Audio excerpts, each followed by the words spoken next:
Apa kabar Anda hari ini? Tentunya kita terus merasa terberkati oleh Tuhan. Saya ingin mengawali dengan berbagi hal yang saya syukuri. Kami dalam 1 tahun dibagi oleh gereja menjadi 4 triwulan. Jadi per 3 bulan dalam 1 tahun. Nah, triwulan pertama itu dari Januari sampai Maret. Triwulan kedua adalah April sampai Juni. Karena sekarang sudah masuk di bulan Juli, jadi di triwulan 3 kami belum mendapatkan buku pedoman untuk renungan malam harian. Nah, karena sudah selesai yang bulan Juni yang triwulan kedua. Sebenarnya, minggu yang lalu awalnya kami mendapatkan informasi di grup WA Jemaat bahwa hari Sabtunya kami akan berkumpul di gereja untuk ibadah. Karena biasanya di awal triwulan kami akan dibagikan buku pedoman renungan malam harian itu di gereja. Tapi hari Jumat malamnya tiba-tiba kami dapatkan informasi lanjutan bahwa karena kondisi sekarang ini baik itu di Pulau Jawa dan Bali, di pulau kami pun di Pulau Batam, Kepulauan Riau ini turut meningkat jumlah pasien yang terpapar COVID-19. Sehingga pemerintah pun turut memberikan perlindungan di mana harus dibatasi setiap kumpulan-kumpulan dari begitu banyak orang. Sehingga majelis jemaat pun memutuskan agar kita akan ibadah online hari Sabtu kemarin itu. Jadi nggak jadi ke gereja. Wah, kalau nggak jadi ke gereja, bagaimana ya caranya kami akan mendapatkan buku penuntun renungan malam ini? Karena sudah habis kan yang triwulan sebelumnya. Kami pun dari pagi sampai sore hari turut mengikuti ibadah.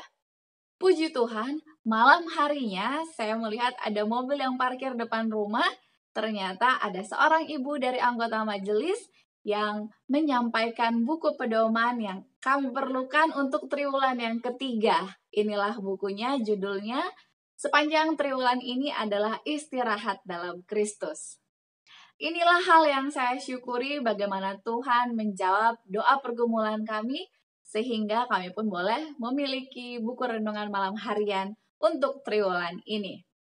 Inilah hal yang saya syukuri. Bagaimana dengan Anda? Mari kita bersama-sama bersyukur atas kebaikan Tuhan. Mulailah dari hal-hal yang sederhana, yaitu hal-hal yang kecil. Baik, mari kita lanjutkan bacaan renungan pagi kita hari ini di tanggal 8 Juli dengan judul Allah memberikan roh kuasa dan kasih dengan ayat inti yang tertulis di dalam 2 Timotius 1 ayatnya yang ke-7. Sebab Allah memberikan kepada kita bukan roh ketakutan, melainkan roh yang membangkitkan kekuatan, kasih, dan ketertiban. Mari kita dengarkan penjelasannya. Kita sekarang berada dalam satu masa di mana kita harus berdiri teguh bagi kebenaran. Kita harus menghargai, kasih akan jiwa-jiwa. Tetapi janganlah sekali-kali kita melepaskan hal terkecil dari kebenaran. Karena oleh mempertahankan kebenaran itulah, kebenaran yang murni, tidak dipalsukan, sehingga kita dapat pada waktu ini membawa hormat dan kemuliaan kepada Yesus Kristus, Raja kita. Firman itu adalah roti hidup, dan di dalam firman itu, murid-murid Kristus diibaratkan sebagai makan dan minum daging dan darah Kristus, menjadikan firman-Nya sebagai suatu bagian dari hidup mereka. Tidak ada dusta dari kebenaran itu. Kebenaran akan tahan uji pada masa teori-teori palsu. Jika kita memegang teguh permulaan keyakinan kita itu hingga kepada kesudahan. Marilah kita melatih iman dan tetap dekat ke sisi Kristus dalam mengikuti firman-Nya. Tuhan akan mengajar umat-Nya kalau mereka mau diajar. Kita dapat berdiri di mana kita dapat mendengar pengajaran Kristus. Kita mempunyai Allah yang hidup dan Kristus yang hidup. Seluruh pasukan si jahat sedang mengamat-amati kesempatan mereka untuk menggenggam pikiran manusia. Tetapi jika kita erat dengan sabda itu, kita tidak akan dikalahkan. Karena itulah kata Rasul Paulus kepada Timotius, Kuperingatkan engkau untuk mengobarkan karunia Allah yang ada padamu oleh penumpangan tanganku atasmu. Sebab Allah memberikan kepada kita bukan roh ketakutan, melainkan roh yang membangkitkan kekuatan, kasih, dan ketertiban. Kita perlu mempunyai iman yang hidup dalam Yesus Kristus. Kita perlu melatih iman agar apabila musuh itu datang seperti air bah, Tuhan akan mengangkat standar bagi kita untuk melawannya. Hati yang benar kepada Allah seringkali dalam berdoa. Jangan biarkan gelombang tawar hati melanda engkau.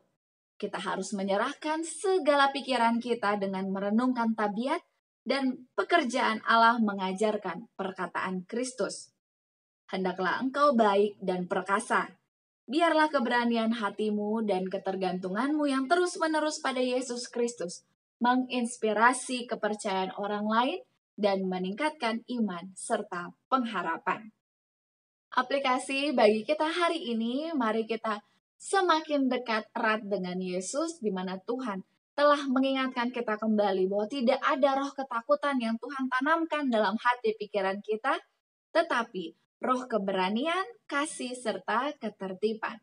Tuhan mau kita sebagai alatnya, umat Tuhan yang dikasihi, dapat memberikan inspirasi, semangat, dorongan, agar orang yang menyaksikan tabiat kita boleh turut dikobarkan iman pengharapannya. Mari kita memilih untuk semakin dekat kepada Tuhan hari ini. Slogan kita, awali hari ini dengan renungan pagi. Dan menjadi pokok doa bagi kita adalah, mari kita senantiasa menyisihkan waktu untuk berdoa. Banyak berdoa, banyak kuasa. Tidak berdoa, tidak akan ada kuasa. Jika ada di antara Anda yang ingin turut didoakan, mari tuliskanlah usulan doa Anda di kolom komentar di bawah ini. Saya akan turut mendoakannya di jam doa khusus. Terima kasih banyak. Kita akan berjumpa kembali esok hari. Sampai jumpa, tetap jaga kesehatan kita, dan kiranya Tuhan terus memberkati kita, terutama hari ini. Amin.